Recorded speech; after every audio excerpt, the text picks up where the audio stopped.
Welcome to Full Press, the Hub's media criticism podcast where listeners and viewers can escape the echo chambers of the mainstream media once every 2 weeks for a precious 40 minutes. As always, I am joined by my co-host, Tara Henley, here in Toronto, and the lovely, the epic Peter Menzies, who's feeling a bit under the weather today, but is, weathering through that and joining us today from Calgary. How are you guys doing today?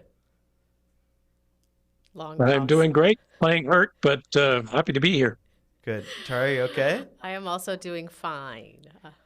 We're doing fine, I think, with saying it in that weird tone because we're in the midst of election.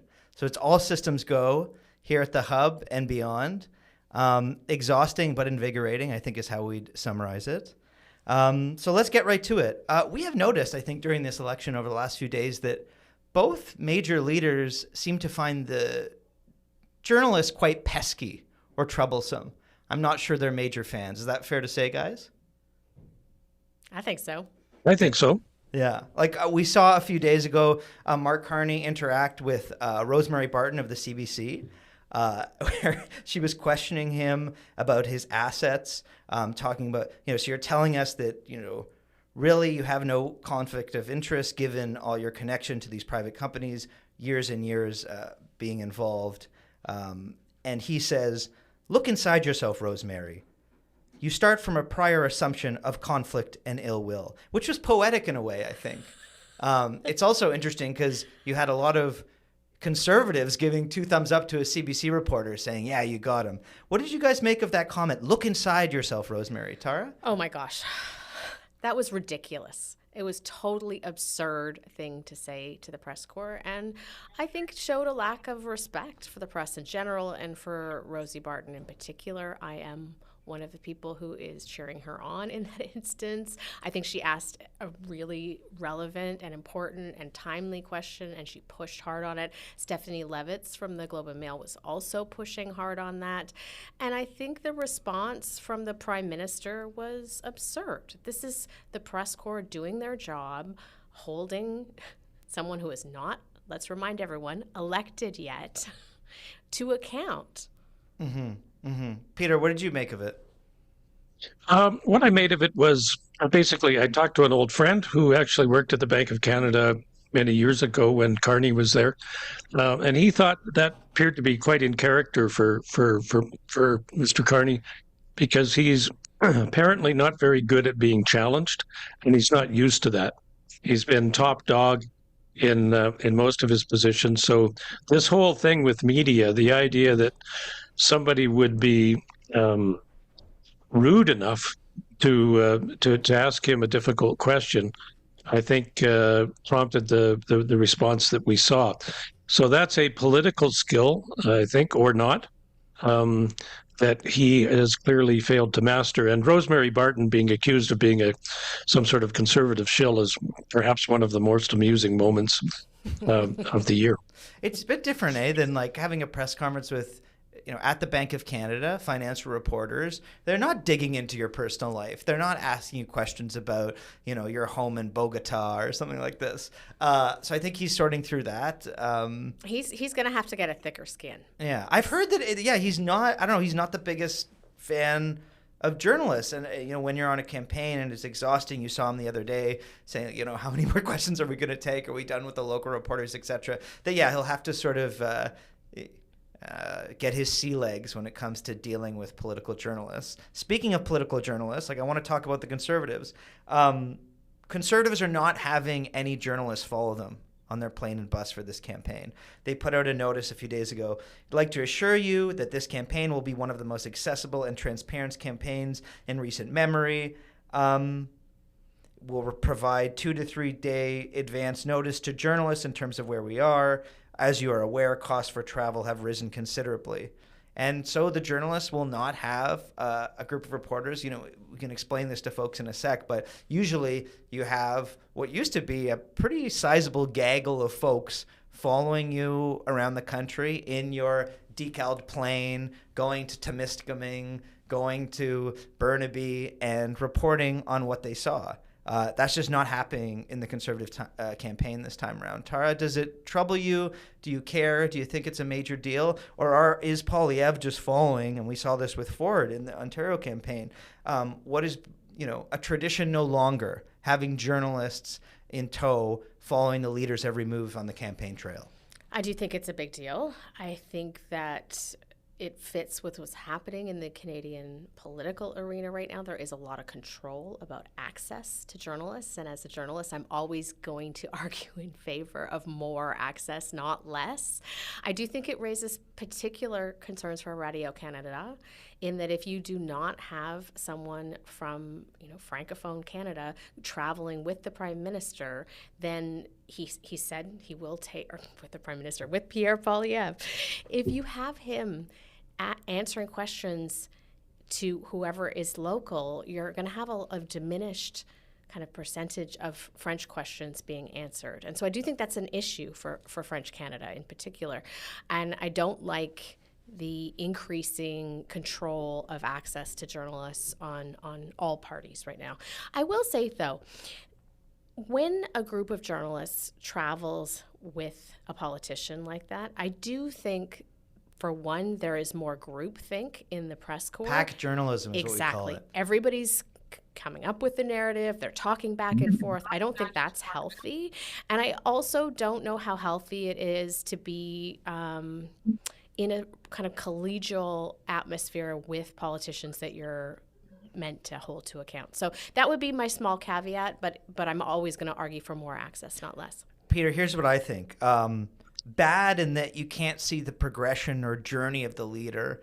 Small tweaks to messaging. Things change. Things you'd only notice if you were into Miskaming and then in Burnaby with the guys and noticing, hey, they're pivoting here. Something's up. They're making this more prominent. They're making this less prominent. No one reporter can follow these guys around. They just don't have the transportation to do so. So if you're not on the plane, often you're just not be able to follow them around.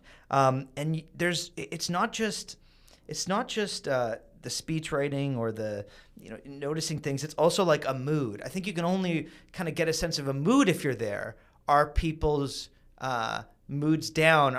Do you get a sense that the campaign is faltering and feels like they're not doing that well? Are they flying high? And are you noticing that there's sort of winds in their sails? But this is becoming par for the course. For a lot of different outlets. It speaks to Poilievre's relationship specifically with the Parliamentary Press Gallery, who he feels is biased against him. Why would he give them access if they're just going to tell bad stories about him, is what he thinks. I guess maybe this leads to less of a focus on the leader, more of a focus on local issues that journalists were reporting. Anyway, Peter, what do you think of this? How bad is it? How good is it? I see it kind of differently. I take Tara's point about the French press, but I think that's more of a problem for the candidate than for the press, because the candidate will probably take the time to answer some of the questions in French or repeat his answers in French as well if he wants to get any play in French Canada. But at the same time, I struggle a little bit with this because there's a sense of superiority that comes from the Parliamentary Press Gallery, that, oh my goodness, if we're not covering all these events, how will the public ever know? And I've worked, with a lot of reporters from cities, big and small, and towns, and I can tell you that there are a lot of reporters in places like Moose Jaw and Medicine Hat, and Swift Current and Truro and New Glasgow and Gander, who are every bit as good as the people in the Parliamentary Press Gallery, probably work harder and are very much in tune with their community and their concerns there. So I think, maybe you have some questions that don't get asked that used to be asked, but whether that's better or worse, I guess we'll see, because it's more time for the guy in Gander or the guy in Kamloops to be able to ask questions. I don't see what the problem is with that, because in today's world they're following everything. They're going to be trying to prepare for the interviews. So I'm suspicious of this sort of class warfare between the parliamentary press gallery's sense of itself and overinflated sense of self-importance. And I have to be careful not to come across as insulting to the men and women in, Kitimat and Sydney, Nova Scotia.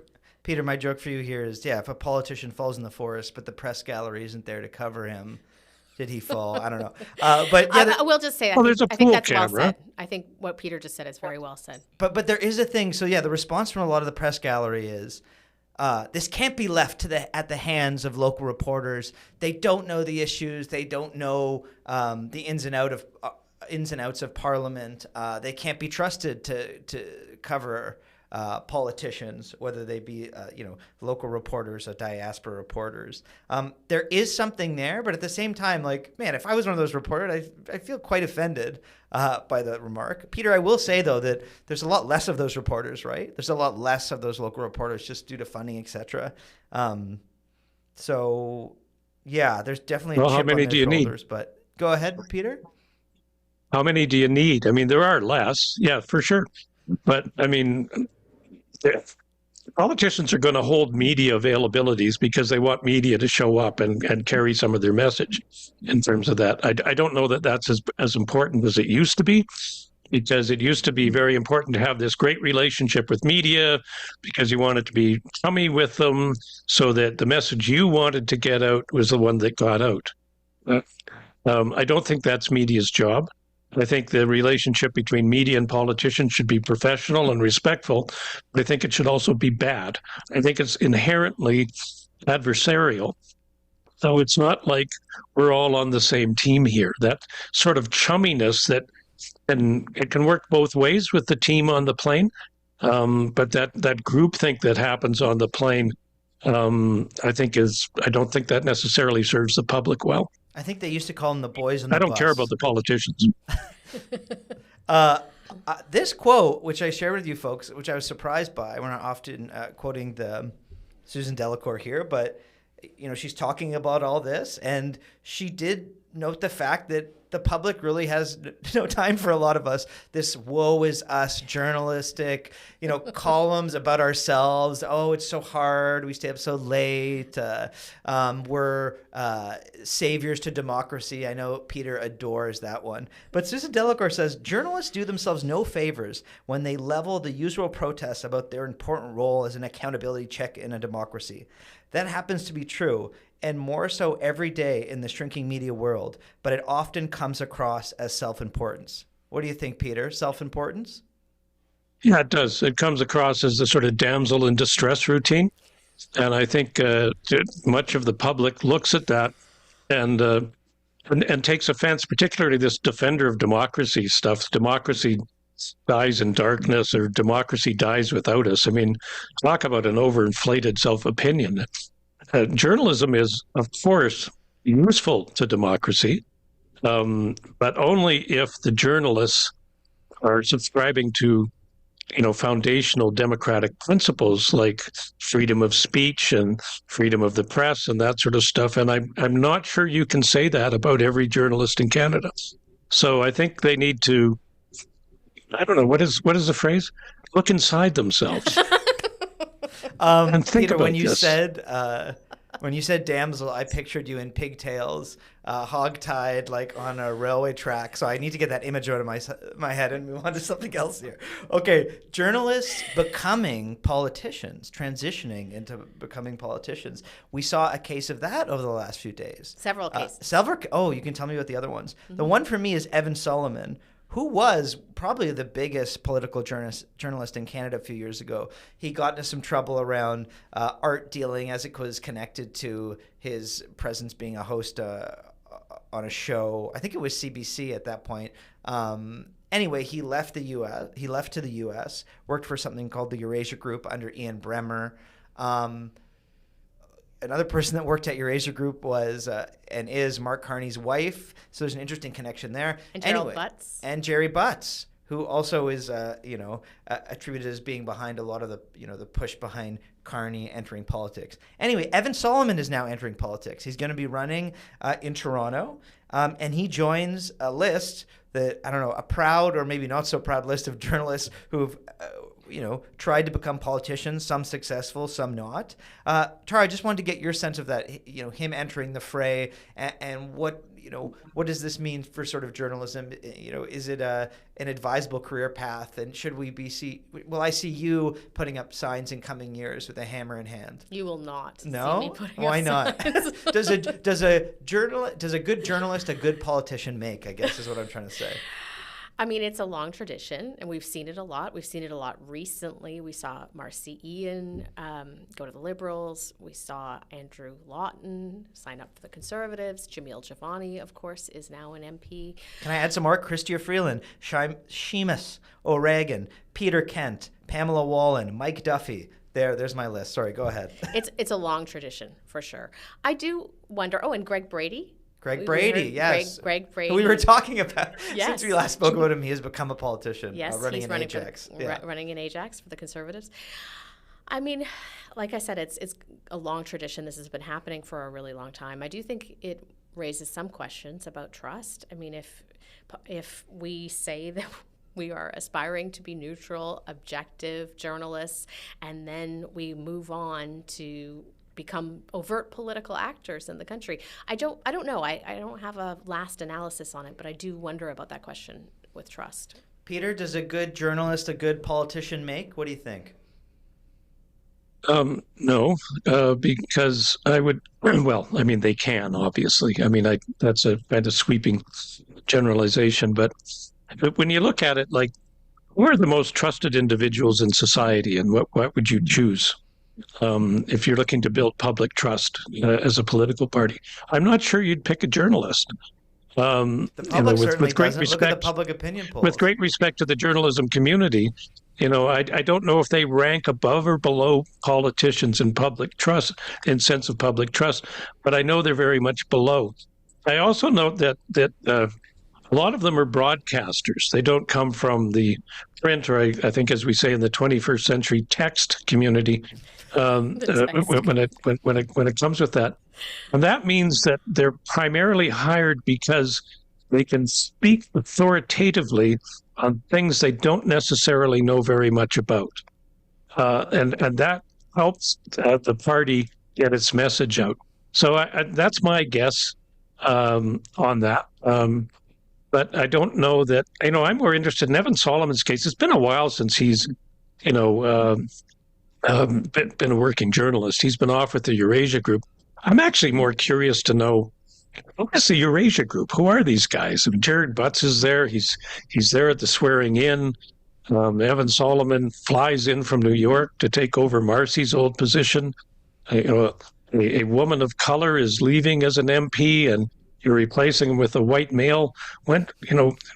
Everything's changing. Peter, so you're quickly identity politics in terms of people's expectations. It's hard to keep up. Yeah. I will say, though, journalists, especially people like Evan Solomon, are very informed on the issues. I mean, just to be totally fair here, I do think there is a case on that side as well. No, that's true. Yes, good communicators with, some experience when it comes to the issues. It's a different ballgame, though. Glad handing, going to rubber chicken dinners late at night. We go to rubber chicken dinners all the time. I guess that's Harrison. true. Okay. But I do think for broadcasters, they have that skill a little bit, though. Because they are presenting very often, right? There's the performance is part of. I'm not trying to belittle it at all, but if you're doing broadcast journalism as opposed to print journalism, you do need to, sound right. You need to look right. You need to check your hair, your makeup, that sort of stuff, and you need to then, play to the camera, right? Mm-hmm. So if you're playing before audiences, I think that's a valuable skill. Mm-hmm. Okay, moving on to something you've done, Peter. I'm going to let Tara introduce it. and then you can tell us, what your findings were. You came out with a big report for the Macdonald-Laurier Institute a few days ago. It was on the CBC. I'm going to call this "How to Mend the CBC." I tried to use menzoid in there, but I don't know if it worked. It's important. I know we talk about the CBC a lot when we get messages about, you're talking about the CBC again, but it employs 1/3 of the country's journalism labor force, as Peter says at the top of his report. He looks at the French and English side of things. He also looks at CBC journalists up north and why we should care about them. What did you make of his report, Tara? Can you give us a sense of what the findings were and what the recommendations were? Yeah, I thought it was super, super interesting. So well done, Peter, and very well researched and written. There was a lot of history there that I hadn't known before, which I really appreciated. This is focused solely on news operations, this report. As you say, it does divide it into the North, Anglo-Canada, and French Canada. There are 3 options that are considered. 1, serious reform. There were a lot of really interesting recommendations on that part. 2, reduce or eliminate. So that was looked at and given a full hearing. And 3, what would it look like to have new revenue? And the ultimate conclusion, which I think is pretty new for you, Peter, is that Anglophone CBC should no longer receive federal funding and that it should be transitioned into a new company financed through donations and subscriptions. How did you come to that conclusion? Because I know you've been thinking about this issue for a really long time. Yeah, I reached the conclusion basically because you can't deal with the CBC without dealing with the entire news ecosystem.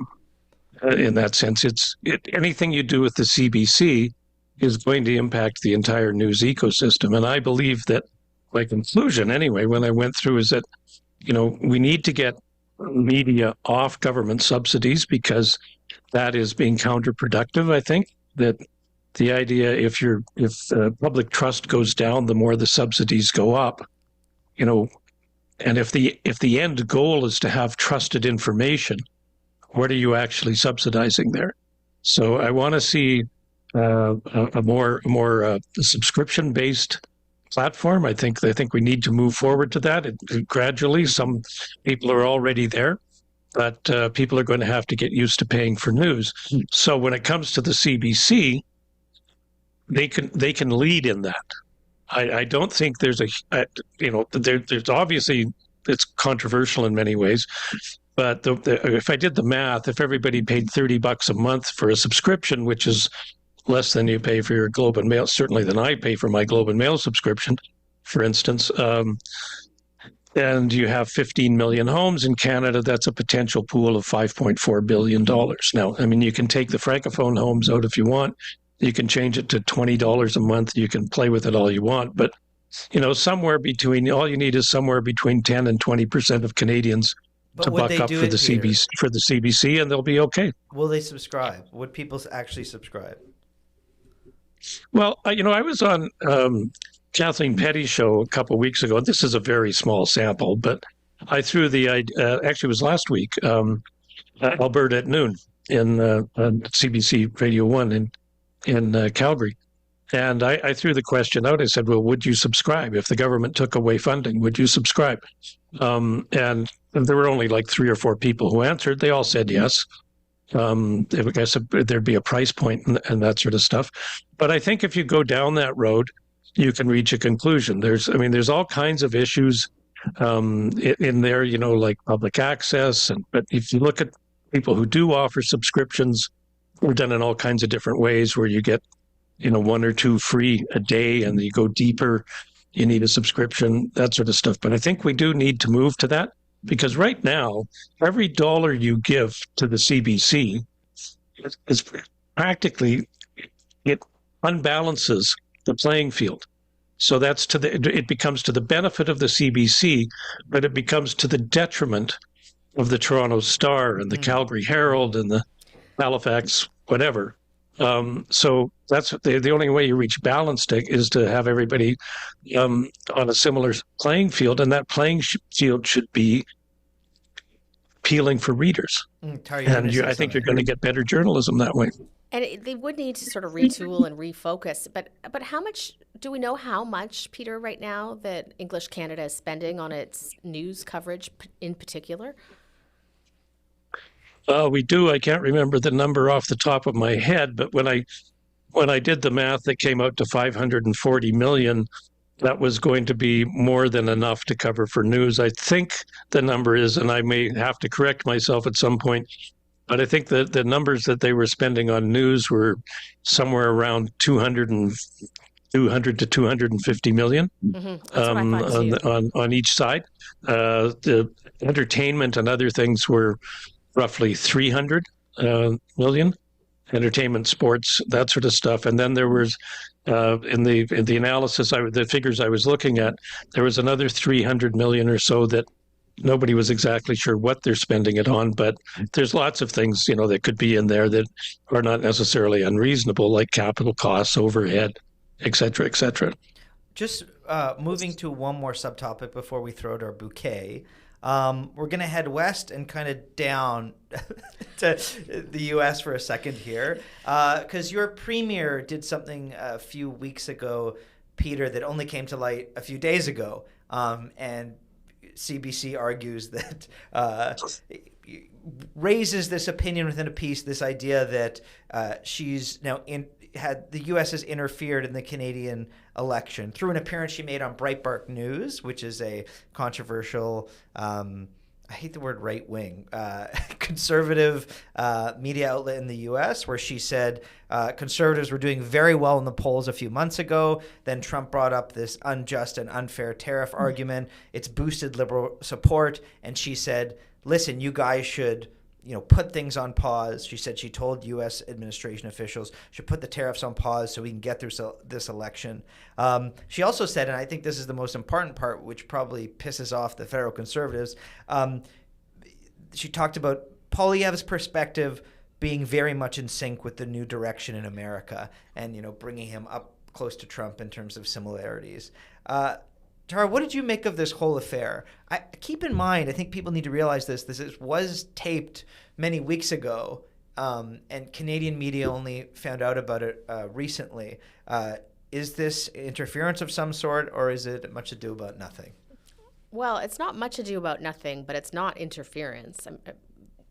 Elections Canada was...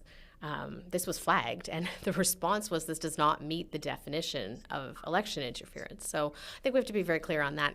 That doesn't stop us from saying that we don't like what she did, and I don't like it. I don't like Canadian politicians going and litigating our election on American outlets. I just don't think I don't like that strategy. And I also don't like her saying on an American broadcast that American politicians should be doing something different in terms of the outcome of our election. I don't think it's smart, and I don't like it.